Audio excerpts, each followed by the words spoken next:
Hey, it's Jordan with TYT Network. It is Friday, a beautiful sunny day here in New York. I'm actually here with two individuals who were poll workers during the New York primary on Tuesday. They were poll workers in the East Hampton region, a little hamlet in the area called Springs, I believe. One of them, her name is Francesca Rheannon. Sorry if I botched the pronunciation. The other one I'm just going to call Superman because we're not going to disclose his name or show his full face just to protect his job. Francesca, you wrote a post about your experience that kind of went viral. Reddit picked it up, a couple other places online. You saw a lot of things that gave you really, really serious pause. I mean, very early on, and then throughout the day, we began, we were having problems with missing names on the voter rolls. And in the first election that I did, which is back in November of 2015, there was only one voter whose name we couldn't find on the rolls and who therefore had to vote as with an affidavit ballot.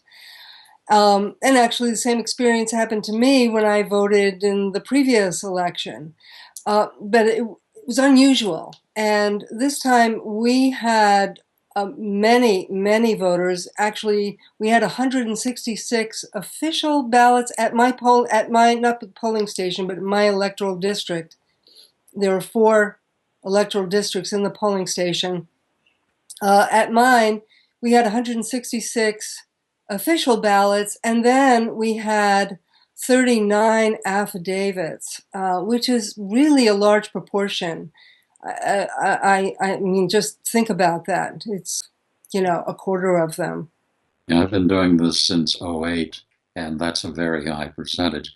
They're provisional ballots. What you do is you vote as if it's going through, and you put it in an envelope, and on the outside is a petition to have the Board of Elections accept your ballot. And most of them were Democratic provisional ballots. Yes, in fact, out of the 39, there were only two that were Republican. The 37 were Democratic. Correct me if I'm wrong. Couples, married couples showing up at the polling place. One was on the rolls, the other one wasn't. Just really strange, nonsensical things. Yeah, there's a family I know, and the husband came in. He was on the books, and his wife came in, and she wasn't. And they had both been on it. I know they both voted, and I've known them for years anyway. And that was not unusual to find a couple that only half the couple was registered in the book. And keep in mind is that unless they're in the book or they file an affidavit petition to be included, they can't vote. And it was really quite surprising. I worked a different table, meaning a different geographic area than Francesca did. She was across the room from me in 10 or 9 or one of the districts. And I was over on the other side. And I had a similar situation. It wasn't quite as extreme, but what happened was all of the poll workers, there were 5 of us covering our territory, we started commenting to each other, boy, that's an awful lot of people who are not here. And some of them just left out of disgust, didn't vote at all. And then we really made a push to have them sign affidavits asking that their votes be counted. So we may have lost a few, but we had 181 voters. One of them was very interesting, who it was a Republican, a wonderful woman who came in, and she looked at the Republican ballot. And she said, I don't want any of these, and I won't say the word. Give me a Democratic ballot. And I said, we can't do that because you're a registered Republican. So she put it into the machine totally blank as a protest. Now, I want to talk about these affidavit ballots because there's a lot of Twitter and social media chatter, trying to link what happened overall in the election statewide to Hillary Clinton. I don't have proof of that, so I'm not going to speculate that there was anything nefarious. But I think at this point, I can tell you there was widespread bureaucratic incompetence. And Francesca, you have stories that the police got involved because poll workers don't know, don't know what they're doing. Can you tell us about that? Well, I wouldn't say the police got involved. What happened was I was I was trying to inform people. Let me step back for a moment. An affidavit ballot has got to, it'll be looked at, but if the voter's name is not on the central rolls and there's no proof that they're actually registered, that ballot is going to be tossed out. Which is the whole reason they're signing the affidavit ballot because their name is not on. Well, it wasn't on our books. Right. But then the issue is, have they been purged from the actual voter rolls? Right. If they've been purged from those rolls, well, how are they going to be able to prove anything? Mm-hmm. It's very difficult. But if you go before a judge, you may be able to make a case.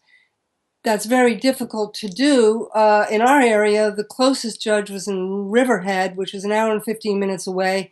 It was also very difficult to find him. I have spoken to somebody who did vote that way, and she said it took her 2 hours when she got to Riverhead to actually find the judge. And he had to come out he was in court. So he had to come out whenever he had a few minutes to listen to the people who were lined up. Most people were turned away. So that's important, though, because you have to give the voter who hasn't found their name on the ballot, you have to give them a choice between going to court to get a court order so they can vote that day. At least they could be assured that their vote is counted if a judge gives them the court order. Or they do an affidavit ballot, and who knows what's going to happen with them. So I wanted to make sure that people understood that they had a choice, and I instructed them verbally that you have a choice. And I was basically, let's see, how should we put it?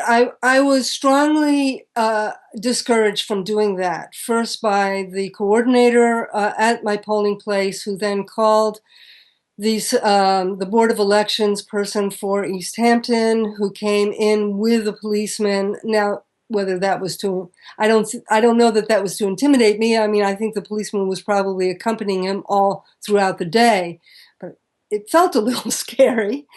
And he basically said, it's not your job to tell people, if you just have a piece of paper that's out there on your desk, your job is not to point to it or to tell people or give any extra information. AK, also known as, we don't want a flood of people going down to the courthouse to get court orders. But I think geography works in the favor of that happening. Yeah, in any case. Yeah. And I actually called the Board of Elections myself. Well, I took a little dinner break and I called them, and they said, yeah, you are supposed to give people the option to do both. And so clearly I did have permission to tell people that they had the option. Mm-hmm. And, I think because the media that has picked this up has particularly focused on Brooklyn. But I think your case in a small hamlet, I'm sure the community there, how many people live in your community, ballpark? Well, East Hampton is the whole town is probably 13,000, 15,000 year round. Yeah. So obviously it's not Brooklyn, but this kind of the voter purging, the bureaucratic incompetence, I'll call it, where they're not giving instructions. You have coordinators at sites that are telling poll workers not to instruct people of their options. This happened all over New York in little pockets. You're in Suffolk County, Nassau County, Westchester County. And the reason given in Brooklyn that over 70% of the people purged, hadn't voted in 2 consecutive general elections. But if you guys had almost 20% of your people purged, did 20% of the people just make an error and forgot to fill out a box? I can just tell you anecdotally that the people who were, I can't say for everyone, but people were outraged. I don't understand why I'm not on the rolls, they would say. I voted in the last election. I haven't moved. I've been a lifelong Democrat. These were clearly people who were educated voters who were who were committed voters, they're in the Democratic Party. They understood what the whole business was about. So and there was a high proportion of comments that I heard. So again, it's anecdotal, but I think what it really points to is the absolute necessity of having an injunction to make sure that these affidavits need to be audited. And I'm just really afraid that they're going to be thrown out before there's a chance to be audited. So I'm really hoping that somebody can get a judge to put in an injunction, not just for Brooklyn, but for Suffolk County and anywhere else where these happened, so that these ballots are preserved.